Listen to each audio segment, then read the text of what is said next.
Hello and welcome to another video. This is a quick video. Actually, I just woke up and it's directed to Barbara Geruto's question on my video getting the Stipendium Hungaricum scholarship.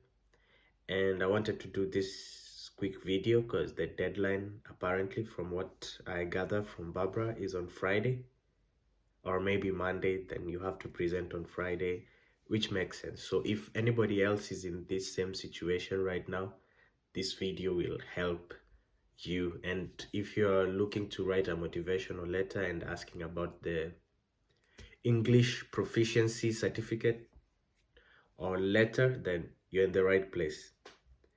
So I have to give some background. When I was also applying for this specific scholarship, I fell into the same dilemma because in Kenya, our language of instruction has always been English from elementary, primary school to high school, even all the way to uni. It's English. I think it's a bit unfair that we have to present a TOEFL certificate when we are applying to other schools abroad. I think so far it's only South Africa that is recognized as a English speaking country in Africa. So that's really something that you future scholars should work on. Kenyan scholars. Yeah, it was a problem. I kept asking myself these questions. Why? But then the Hungarian Stipendium Hungaricum institution, the providers of the scholarship, they understand this. So you really will not need to get a TOEFL certificate for this scholarship. What I did was attach my KCSE results slip, no, my KCSE certificate. And for the first part, it was enough to certify that I studied English. It's on the curriculum and it had a grade on it.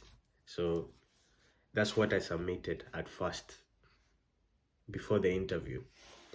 Then after the interview, we were shortlisted, and the Ministry of Higher Education, because many people were asking them, presented a letter, which was a certification that English was the language of instruction uh, from elementary school all the way to high school for Kenyan students. So that came in handy. And I expect that the same is going to happen with your application this year or whenever you're watching this video. So before shortlisting, put your KCSE certificate. And if there's a comment place, you can comment that English is in the curriculum or language of instruction. If you can add that, that's okay.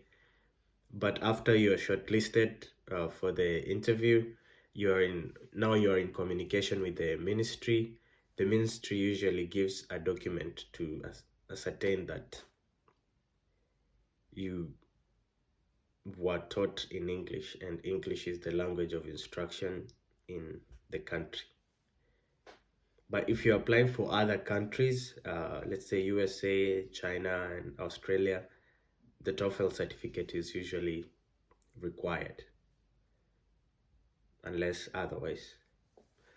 I'm going to talk about the motivational letter. The motivational letter is a big chunk, but I'm going to be as specific as I can get, and your motivational letter can really get as good as you write it. And I can only give pointers on how best to write your motivational letter. I've written a couple motivational and cover letters before, and what I can say about the ones that have maybe earned me my goals is you have to be as precise as possible. And since you've already presented your documents, your supporting documents, your educational certificates, Your motivational letter should not really be about them. Your motivational letter should show your personality. So, which means your motivational letter should really not be more than a page or more than 500 or 700, 500 to 700 words. So be precise, make it about yourself so that the person who's reading it gets to know you as a person.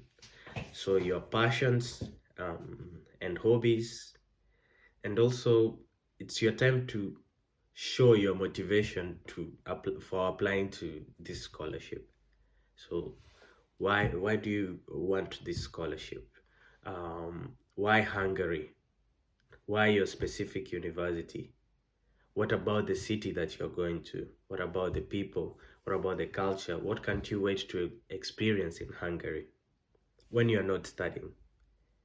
But one thing that you should also make sure that comes out as a theme in your motivational letter, and I've talked about this in other videos, make sure that you're mentioning that your end goal after these studies is to come back and make an impact in your home country. That theme should always be there in your cover letter and motivational letter. Actually, that's the whole point of this scholarship. So make sure that's mentioned somewhere.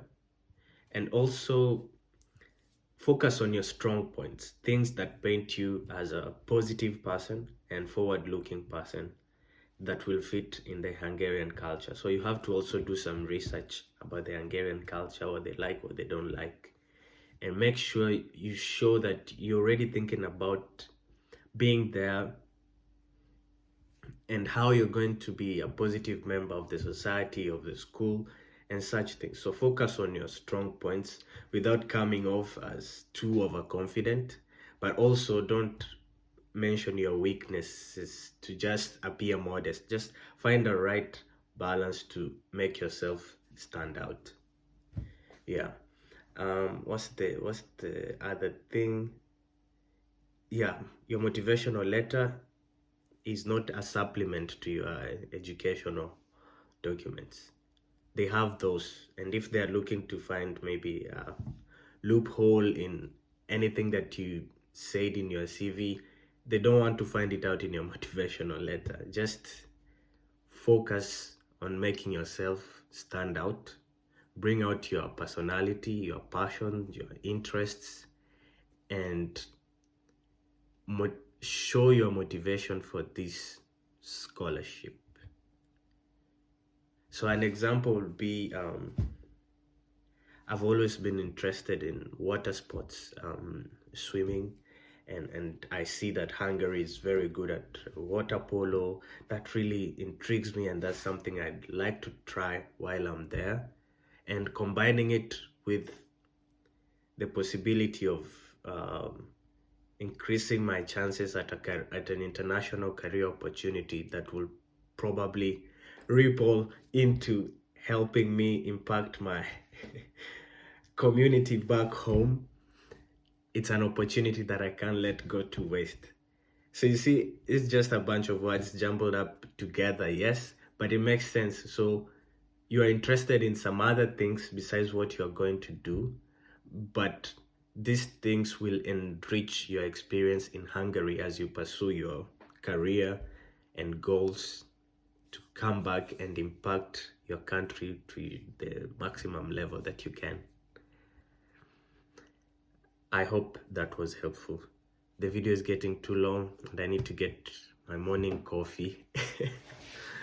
And yeah, I hope this helps, Barbara. Have a great day, and if you have any questions, anybody, just feel free to let me know in the comments.